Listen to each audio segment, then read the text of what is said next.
Yo, what's up? This is the Really Kick It Podcast, episode 11. And as usual, I am your host, Ones, and I got the topics. First of all, this is the top of the year. It's 2026, man. We got to be grateful. We made it to another one.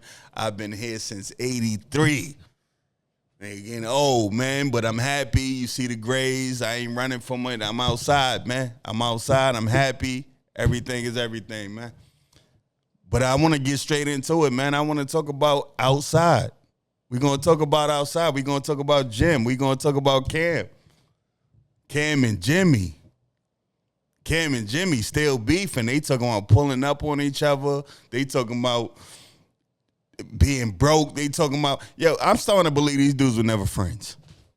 That's why I'm at with that. I'm starting to believe these dudes were never friends because there's no way you could be friends and go down the road that they going at. Like, Cam said this has been 17 years of Jim Jones dropping diss tracks on them. And that's true. He was just on Bleak Podcast and he said it's been 17 years. That's been longer than Dipset was together. You got to think about that. This is starting to look like Paid in Full. Remember how they put it with Mitch and what's his name? What was his name in the movie? Whatever his name was in the movie. They became friends because of necessity. It wasn't Alpo in the movie. What was his name? It was Mitch and no, Ace was AZ Faison. Whatever his name was. In the movie, they were friends because one had something the other one needed. That's why they became friends. That's starting to look like the parallel between Jim and Cam. Jim always tell a story about how he did whatever he had to do to make sure Cam was all right so they could make it. The parallel is there. It's starting to look like these dudes don't like each other at all. Like, at some point, we looked at it and said, when they did verses, we said, you know what? They bring it back together. Nah, they got back together for the money. And they didn't get a whole bunch of money if you let Jim tell it, but they did that. And now, fast forward, Jomo is beefing with the whole other side of Dipset. He beefing with Freaky Zeke. He telling Cam his side of the crew which is Sin City. You know Sin City because Sin City used to do a lot of music with Jim. But then he stopped to go over there with Cam. So now Jim is on the other side saying Cam whole team is soft. Like, what is this? Like, these are the adults. I remember they used to have a saying, it's never the rich guys that be starting the fights. That's a lie. From 50 to the Southwest T, everything that's going on is dudes that's supposed to have some money, supposed to have some clout, supposed to have some fame. Ain't no bums doing nothing. The bums are just trying to make it. The rich people are at the top fighting.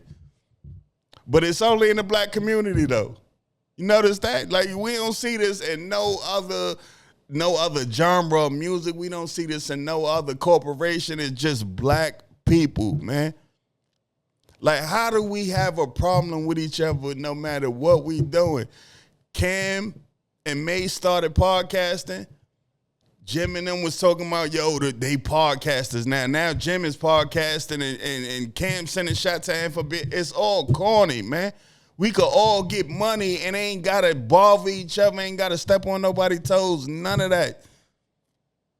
Like, it's money for everybody. Everybody trying to box each other out and all. Like, we could all work together, man. It's sad seeing people like Cam and Jim because we know them for being together. We know him, Jewels, all of it, the whole Dipset. They were so tight, they even isolated the whole second string of Dipset out. The J.R. Riders, 40 Cal and them, they try to act like they not even Dipset. Like, that's a whole nother thing. That's how close we thought the A group was. But they ain't even that close, man, and that hurt. And it even goes into Dame Dash. You got Jim saying, like he was a store goer or something. He talking about him on the podcast like he wasn't doing nothing before he got into this Rockefeller money, man. It's all sad because when they was cool, he would tell us, that was the big homie. He looked out for us and now he the little homie. It's starting to make us look like you can't believe shit that come out of our mouth. Because you big him up the whole time. You would tell us retroactively that he did all these corny things, but you was lined up with him, though. So if you could say he was corny and he wasn't none of that, you was praising him back in the day. So how does that make you look? These are the things we got to be conscious of. Like you trying to put him down, but you putting yourself down. Because if you saying he was a sucker back then, you was co-signing that sucker. What made you co-sign that sucker? The money? Come on, man. Y'all know how I feel about that already. Y'all know how I feel about that. Dame is out here talking about everybody's a chatty patty. He don't talk about people money and all that. He talking about Charlemagne deals. Charlemagne got 200 for his network to be shown on Netflix. You know what Dame Dash said? Yo, I had a network and I could have did. You could have, would have, and all like, bro, it's over, man. They taking everything from you. They selling it at auctions for the low. $100, you put all this Honor Up and what was the movie with Kevin Bacon, The Woodsman and all that? All of that is owned by somebody else. You put all that into something for somebody to own it for $100? Man, it's time. You got to look around, man. You got to look around, man, because these are the dudes we supposed to be looking at as the cool guys because they got money. Not because they did nothing cool, but just because money is cool. And look what they doing. They tearing each other down. Dame Dash out there, you ask him about what's going on with Cam and this person or Diddy and 50, and he talking about we can't bring down a black man. We always talk. Bro, you've been talking about Jay-Z for 20 years. Like, how is that not bringing down a black man when you say, oh, he does dirty business, he slimed you, Leo, let him do this, or he maneuvered this? That's bringing down a black man, ain't it? Everybody's moving the goalposts for themselves. They're not moving it for nobody else. They're not trying to make it easier for you to be corny. They just want carte blanche. He want to go out there and talk about everybody, but when everybody start talking about him, then they chatty patties. He talking about people money. He talking about things people did with women. He talking about all of this. All of this exists. I'm starting to believe Harlem ain't nothing we thought it was, man. Harlem ain't nothing. I'm glad to be from Brooklyn, man. I'm so proud to be from Brooklyn because Brooklyn handle things different, man. What's going on this internet with grown men? Because ain't no kids. None of these dudes is kids. All of them is 48, 50, 52. These are grown men. These are the people you look to and you say, yo, I want to be like them. But for what? They losing houses. They getting things foreclosed on. They can't pay their bills. We got to think of the new cool. We got to think of the new cool. What's the new cool? What could the new cool be? We done did everything. We done went over the streets. It's over for the streets, so we off that. What's cool now? Because that ain't it. Fighting your homeboy, that ain't it. Telling your homeboy to pull up, because if Cam was to pull up on Jim, it wouldn't be them beefing. It would be entourages of broke dudes that's trying to ingratiate themselves with Cam or Jim that'll go all out for what? Some money they ain't never gonna get. We know how this go. I think it's corny anytime I hear Jim Jones talking and he talking peace on one interview and he go to the next interview and he talking about what? The young boys that come get you. That's corny in itself to say the young boys that come get you. You ain't frontlining your own issues. You shouldn't have no issues, especially at your point, especially if you talking about pushing peace and make sure these kids get in position to be greater than they are. Because that's the only reason a grown man should be around a young boy, pushing them in a direction that's going to make him better than he is now. But I keep hearing this in this conversation. You agitating people. This is starting to turn into like a 6ix9ine thing, where you could say whatever out your mouth because you think somebody else is going to frontline the beef. But we know how that happened with 6ix9ine. I'm starting to think it ain't going to be too far if it happened to Jim. And speaking of Jim, you know how this thing goes. As soon as you start talking too much, they start putting out videos. They got a video of Jim running from the Latin Kings. They putting hands on him and he ain't do nothing.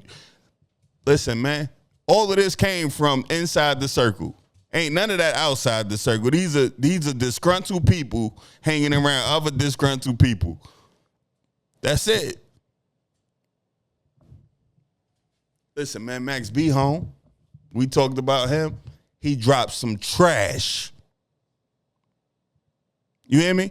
It's trash. Song for song. You can skip everything on it. I told y'all, he is Young Jock of New York City. That's who he is. He had a song or two, but it's over. He could go drive a Uber. If it wasn't for French Montana right now, because French Montana gave him the glow. We know French Montana is his fiance is the what is it, the princess of the Emirates or something? So we already know he's good. He got money. So he set his man out. But he should have let his man take some time. Because song for song is trash. They shot videos. The videos is trash. It's not moving the needle. It's not doing nothing. Like, you got to be a hardcore fan. Not even a fan. You got to be a blower. I'm gonna be honest. You got to be a blower to like any of that. Song for song is trash. And people was waiting on it. And you know what I want to talk about real quick? All the rappers that went to jail and came home and was supposed to take over ain't take over. Remy Ma, Shine, Fetty Wap just came home. I just seen he came home. He got no more hits in him. I looked at his face. It's no more hits. Who else? It's a couple other dudes, but the only dude I'm giving that credit to that went away and did time and came back and dropped some heat. Wait. Listen, hold on, wait. I was going to say Slick Rick because he went platinum. But I got my niece here while I'm filming, and she said Pooh Shiesty. Pooh Shiesty. That's what she into. That's why he only got one song. That's why I ain't mention him. He only had one song when he went to jail. So if he came back and he got one more song, then he got two songs. That's why we ain't talking about Pooh Shiesty. But my man Slick Rick went platinum with the art of storytelling. That happened. He shot somebody. He went and did his time. He came home, an older man. He switched all his gold for platinum, and he put out an album and then went platinum. That was one of the only dudes that came home with some heat. Remy Ma dropped some trash. Shine dropped some trash. I know it's a bunch of other dudes. Bobby Shmurda dropped some trash. He dropped so much trash that he stopped dropping trash. Like, he ain't even a rapper no more. He just out here shaking ass. I don't know what's up with the boy, but all of it got to change, man. We be waiting for these people. We be thinking that these people are going to come home and it's going to be something different. You got to think about how they left. I remember when Remy Ma left with that Conceited song, people try to act like that was a Grammy-nominated song or something. It was a mid song, and when she came back, she pushed out more mid. That mean if she wouldn't have went to jail, her whole career would have been mid. Her whole career would have been mid. Shine, whole career would have been mid at this first album. We got to stop thinking about these people in these ways. Like, if it's new music, if you like new music, find some new music.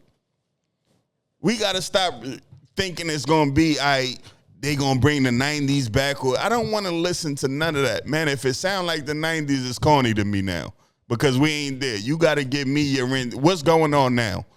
You got to put together something that's going on now that makes me feel like, you know what, I want to tune into that. Because if I'm skipping past your music to go listen to Life After Death or something, like, you making music for nothing at that point, bro. We was talking about music, me and my niece. We was talking about music, and she said, like, Nicki Minaj is hot. Right? That's what she said. She's the queen of rap. I don't know who the queen of rap is because I don't know who's writing what. I don't know. She may have a pen. Safari said he was helping at one point. You never know. You never know.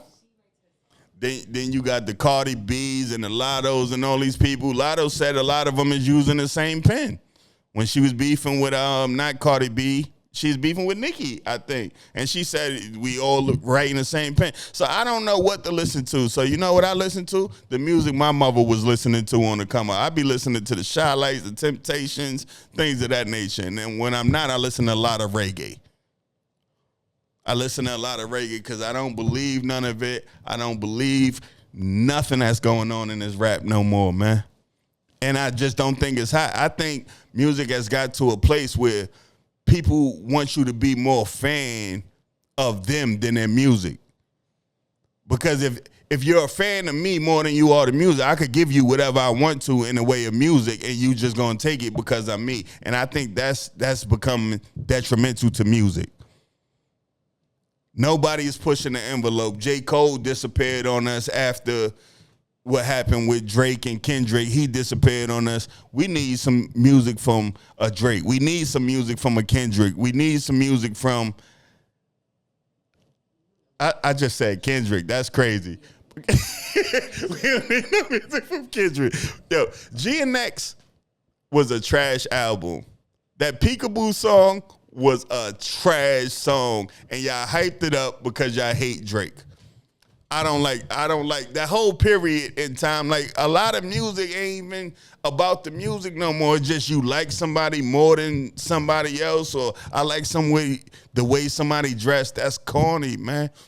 We've gotten away from liking music because of how it sounds, how it makes us feel, how the artistry put into it. It's just like, yo, I like him, so I like the music. And that's why music is getting trashed, because now they know moving like that is kind of like Trump with his base. I could just say whatever and y'all just gonna eat it up because y'all like me. That makes music trash. I just seen Lil Uzi dropped a free Uzi freestyle before I came to shoot this. Lil Uzi has nothing nobody wants to hear no more, man. He had a good year, made a whole lot of money, and now he talking about free me from another situation. Bro, you wanted out of the drama deal, you got with Roc Nation, now you went out with Roc Nation, I'm going to go out on the limb and say the problem is you. The problem is you in that studio. You ain't producing nothing nobody likes, and now you trying to obfuscate and make it everybody else's problem. It's not everybody else's problem. It's yours, man. This is what the music biz is. This is why when Fab drop a freestyle, the whole internet is going crazy. Because it's content, it's bars. We know exactly what you talking about, but you put it together with those bars in a way that make it be like, this is fly. 3 other dudes did they own freestyles. Nobody cares about their freestyles. Nobody cares about Dave East freestyle, Jim Jones, or Bano, because Fab did everything he needed to do. People like artistry. And with the music that people are pumping out now, you don't even know that you like artistry until somebody gives you that kind of artistry. You just listening to it, oh, I just like the beat. You listening to music, make a whole playlist. You going through a whole year making a playlist of just beats, basically. I like the vibe of this song because of the beat. You don't care about the artist. That's what we are. And Max B came home and he seen that the game was like that and said, you know what? Scoopity-doop, poopity-poop. That's what he did. He hit y'all with the Kanye. Y'all want something? Here, take this. Pay me all the money in the world for 2 minutes of garbage. Yo, I'm starting to hate when these artists go in and say, yo, I heard the beat and it took me 5 minutes to write. It sound like it. It sound like it. You need to take an hour, take a day, write the chorus, go home, listen to it, drive around with it, because the music could be better. The music could be better. Pooh Shiesty came out, what he came out doing, the same nonsense he was doing that got him saying he dissing on the first song. Dissing on the first song. You know why? Because without artistry, you need a gimmick. Beefing is now a gimmick. Because he could have came out and just, I don't even know who he was beefing with before he went in. So why I got to know about beef now? It don't make no sense. It's becoming a crutch. I need artistry back. I need some J. Cole, J. Colin. I need the what was it? The neighbors think I'm selling drugs. Come on, man, go listen to that song. You got to listen to that song and songs like Lights Please and things like that. They have a concept where he executes the concept through the whole song. That's the difference between him and the other rappers. These guys is telling you things they're not really living, things they're not really going through, all because they like, you know what? This person is a fan of me. They just gonna buy it. I just need to put something in the streets. As long as I put something in the streets, they eat it up. And that made music trash. We don't even got good R&B no more. Where's the R&B? Who's the good R&B artist? I'm supposed to listen to Summer Walker? Nah, I can't do it. I need the comparisons. Where's the comparison to, let's say, Whitney Houston? Mariah the Scientist? How many songs she got? She got 3 albums, but how many songs that somebody would know? I know every song. Come on, talk about it. Come on. I know every song on her. This my niece, y'all. You hear? Mariah the Scientist. Her second, third, and fourth album. Her first album, I know some songs. I didn't even know she had that many. You know, all I knew about her was she was with Thug. That's it. This is why she's ruining her career. Look. She is a great artist. When I first made her listen to, not made her, made Daddy listen to Mariah. Daddy really likes Mariah. Mommy really likes Mariah. Everybody who listens to Mariah likes her. It's just that now when she first started getting popular with Burning Blue, Yeah. she was already like getting popular, but not on the level. What would you compare it to if it was an older artist? Who would you compare it to? I would say, I don't know. I don't know. I would say pop artist. Like she's kind of stop biting me. Does she have a real like throaty singer voice, or is it just like She pop melodic? she sings, but then her music is just like more of it's not like a Summer Walker vibe. It's something. It's like if you like indie music, Yeah. like one of those that like the side of music that like only certain people like to listen to. She's like that mixed with R&B. She doesn't. She Even, an underground R&B person? yeah. That's basically Like what it is. she make mixtape R&B? It's not. It's like I don't know how to explain her music. Her music is just different. That's why it's like I gotta tune in. See, and this is why you gotta have the youth around you. Because I wouldn't know nothing about Mariah the Scientist. I would never even tune in. As soon as I knew seen her with Thug, I read her off. Like, oh, she out here. That's it. That whole crew is over. But see, now I'm going to tune in, and this is why you got to have the youth around you. Because her first album, Master. The album before this latest one. That's To Be Eaten Alive. Yeah, that's a great album. that's the one with the song that's on the radio. No, that's her newest album. That's Yeah, that's the only song I know. Because it's on the radio all day. yeah, Burning Blue. That's a great song. It is. That's also a great song. But I didn't know who it was. Yeah. If you listen to From a Woman by her, it's great. That's a song. Yeah, I'm mad that you don't want to get on camera, man. Come on. Come on. Oh, I'm not. I look crazy. We got the other mic. Next episode. We got the other next episode. She gonna be on here and she gonna be the correspondent for all things music. All things music. Cause y'all see, I'm telling y'all, I'm out the loop. I listen.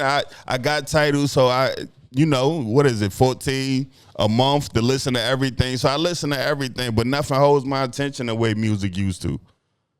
Like I listen to some of this stuff and I just turn it off, man. I'm like, all right, you said that already. I heard that from somebody else, or it got the same vocal inflection. Maybe you sound the same, or you picking the same beats. The Griselda, Mac Hami, like all of the underground men rappers is rapping to the same beats over and over. Like it just, everything feels the same.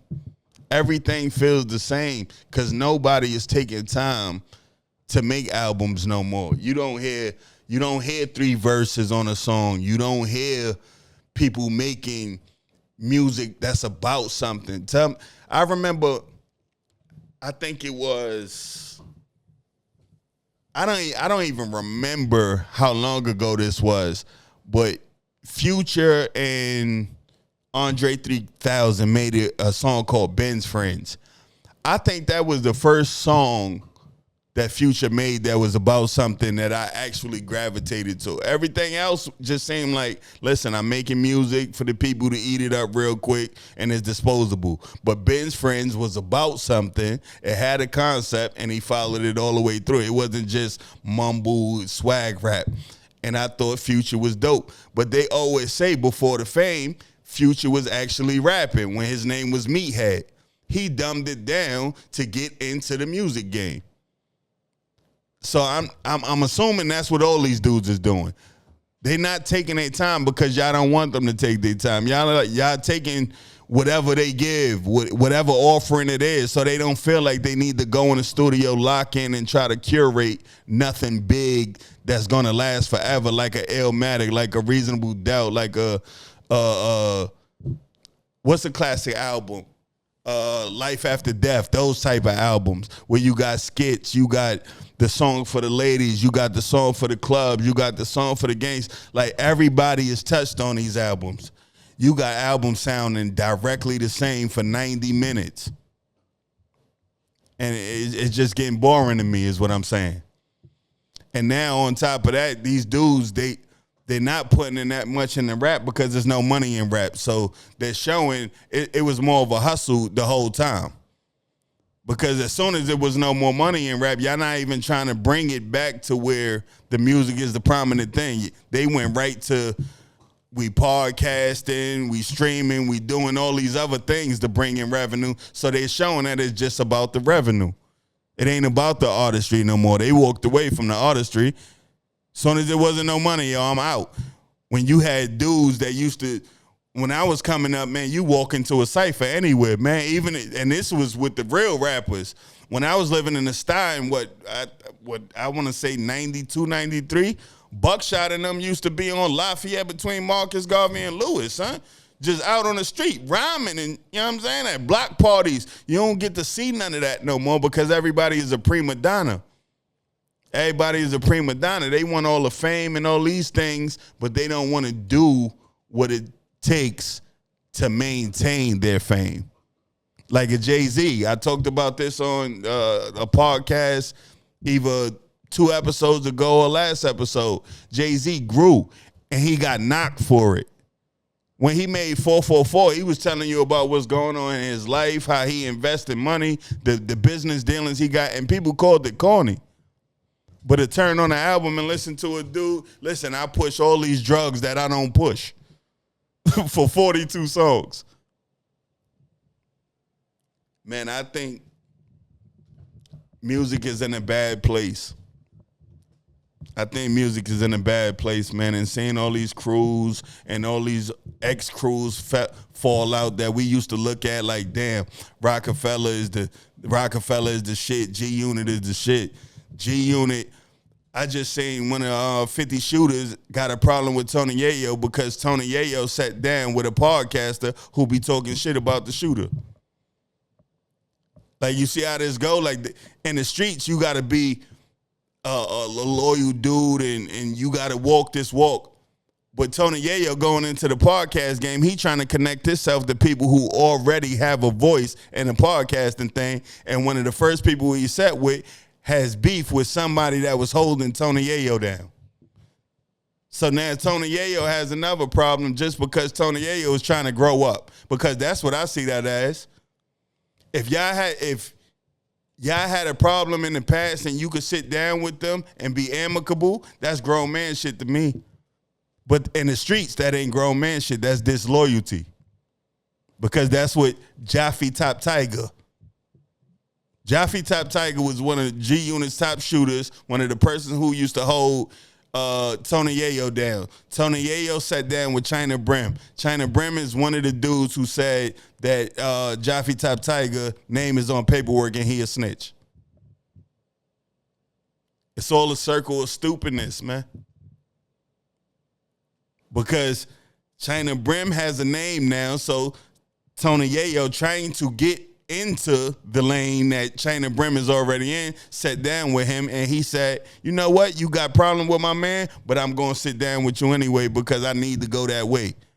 And now him and his man is at odds. They sharing disses. These people done been on tour. They done been at their mother's house and all that. They telling all kind of stories about how linked in they is. And now because of this one little thing in the end, they beefing. Listen, man, when I come on here, man, I always try to show you what's going on in media, what's going on social media, and what's going on in lives to make it all relatable. This loyalty thing, as the way it's looked at, it has to evolve. It has to grow. We can't only look at loyalty and attach it to street morals because street morals are unwritten and they're ever changing. Nobody is living by no street morals. People try to act like they're living by street morals. Nobody living at street morals. I'm trying to get back to the crib at the end of the day, so I'm not in the streets. That's how I'm on it. I don't have a reason to try to make y'all provide an image to make y'all believe that I'm more street than I am. I did that. I'm away from that, and I'm going somewhere else. I don't make music that says, yo, this is me. I'm on some street shit. I'm not trying to provide an image that's not me no more. A lot of these dudes are still doing that because that's how the money is going to keep coming in for them. They don't know no other way. They grew. They don't live. They'll tell you about all the nonsense and they'll rap about all the nonsense, but they not living like that in their real lives. And that's where I criticize them because I want to know about the growth. Because if you tell me about the growth, I'm an older dude. I'm growing, but I could take that. The kids need to hear that. The kids need to hear that y'all ain't ops, that you could overlook what was past beef. Because Jaffe Top Tyga and China, that's real beef. Once you say somebody snitched or put somebody's name in paperwork or try to defame somebody, that's real beef. So what Jaffe thought was loyalty, Yayo ain't think was loyalty because they looking from two different perspectives. Yayo was trying to grow. He's trying to start something new, so he's trying to do new things that he ain't never did. And that's sitting with somebody he had fake problems with, and the street component to G-Unit don't like that. So should Tony Yayo stifle himself? Should he stagnate himself and stop growing because it make the dudes that ain't doing nothing mad? Because that street presence, that ain't nobody doing nothing. What he's trying to get into, him and Uncle Murder got a street presence, Yayo got a street presence, but they both trying to be podcasters now. That mean they had to grow. They got to overlook all the petty shit that happened. Now, of course, they can't, G-Unit had a lot of beefs. If it got violent, a lot of the times you can't bring that back together because somebody got hurt. That's just how it is. But if y'all never beefed it and it was just a war of words or something like that and y'all could talk about it and mediate it, do it. Do it. Because most of the times, if you live long enough, you end up doing it anyway. I done seen dudes that was beefing, ain't seen each other in 12, 13 years, see each other somewhere, give a pound, and that's it. They cool from there on out. Because the beef wasn't real, and you give yourself enough time to know that. So the Jaffe Top Tigers, he's talking from a street position, but if his life changed, if he get into a position where he could make a legal bag, guarantee his life will change. And then it'll be somebody down the line that'll look at him the same way. So what we got to do is find people that are more like-minded, that are growing, that are trying to mature, and are trying to get away from the stupid shit, trying to get away from the negativity, trying to get away from the reasons to stay at odds with people for nothing. Because all of these are grown men. Most of them done left the neighborhood and all that. So you would have to come back to the neighborhood to be mad, back to the neighborhood to beef. Who's doing that? Nobody. Cam, Jim told Cam to pull up. Cam say you 50. What are you talking about, pull up? That's how he was supposed to handle that. That's how he was supposed to handle that. You're supposed to outgrow certain things. You're supposed to transcend what you were, what you were thinking, incrementally over time. Nothing happens. It ain't going to be no big jump. You're going to learn lessons, and you're going to apply those over time. That's what being an adult is. And being an adult for Tony Yayo mean I want this legal money forever. I don't want none of the street shit. So what he went and did, one of the first things he did on his rollout, he went and talked to Fat Joe, somebody they had beef with.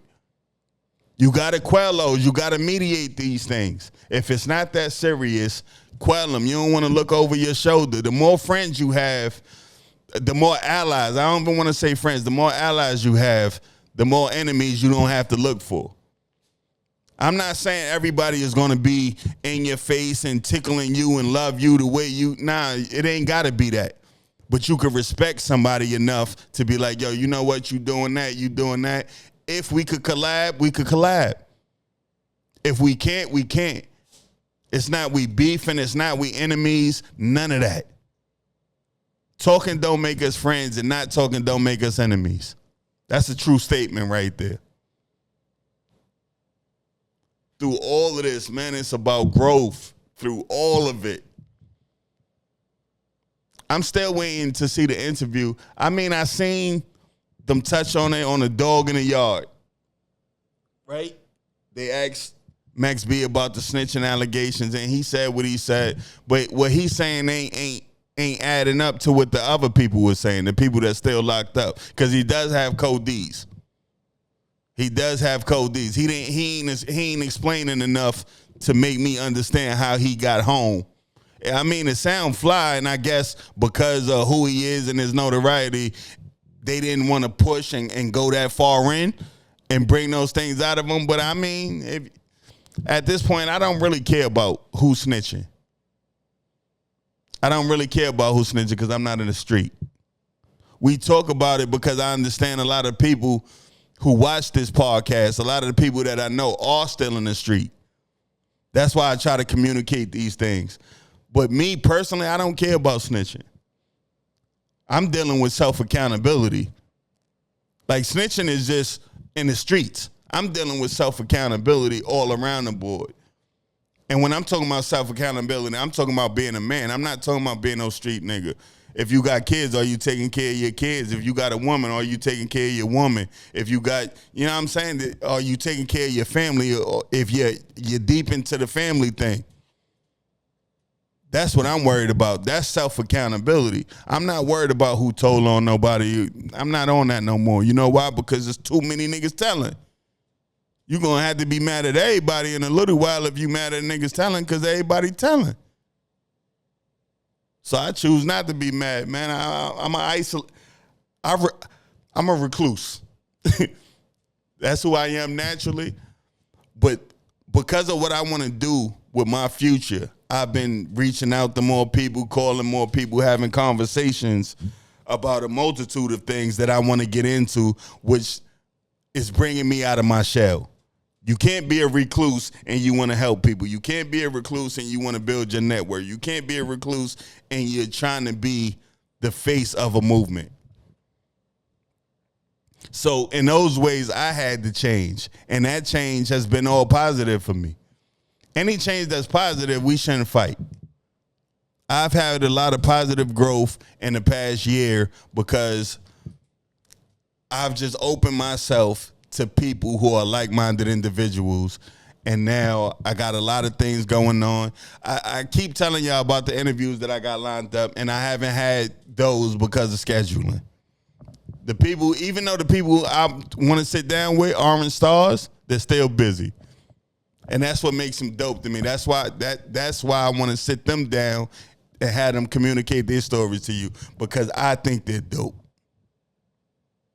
I think they're dope. They're not celebrities, but they're celebrities to me. and they're walking, talking information. They're walking, talking sacrifices. They're walking, talking ambition. All of the things that kids need to see young. Because if you see these things young, you know that you could do it. Because we get in our mind a lot. I can't do this, or I wish I could do it. You could do anything, long as you're willing to sacrifice. Long as you're willing to sacrifice. You may have to sacrifice some time now, and go through what you got to go through now for it to be roses by the time you're 40. That's a possibility. That's a possibility. But what you can't do is look at these people with money. The Dame Dash, the Jim Jones, all these people beefing and say, I want to be like, don't want to be like them, be greater than them. Be greater than them. Don't get marred down with the nonsense. Don't fall victim to the social media buffoonery. Just go the straight way, the straight line the first time on out, man. And you can make it. Because all these people that we talking about could be black excellence, but it's kind of like they don't want to be. I was watching the podcast with Jim Jones, man, and them, and they was talking about being a role model. Listen, man, as soon as you start taking in too much money, you become a role model. It's like that in the streets. It's like that wherever you go. As soon as you get too much money, people start looking to you for answers, for advice. You become the big bro. That role model thing is something you can't get away from. But what you can do is curate a personality that you're consciously using as a vessel to show kids that are looking. Because no matter what you do, once you become a public figure, kids are watching. Kids are watching.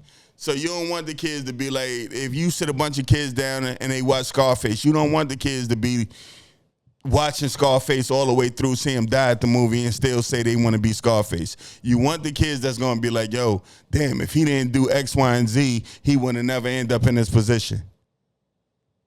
That's how you're supposed to use this information. See what these niggas out there and be able to call it corny. I'm not fighting my man online. I just won't talk to you. I go live my life. I ain't doing none of that. If I ever said I loved you, ain't no way. What we beefing for? Online. The only way we gonna beef online is if you bring it on online. I'm never shooting at mine. You can do whatever you want to do. Because I could walk away. I could walk away. I ain't got nothing to prove. These dudes is going at each other online because I'm starting to think they was never really cool, man. I don't got no interaction. I got brothers I walked away from, brothers that I did crimes with, brothers that listen, man, they went left and I went left. That's it. We don't talk no more. We don't kick it. We ain't no enemies. We ain't no friends. You go do your thing, I go do my thing. I learned something and I applied it. It's really that simple for me.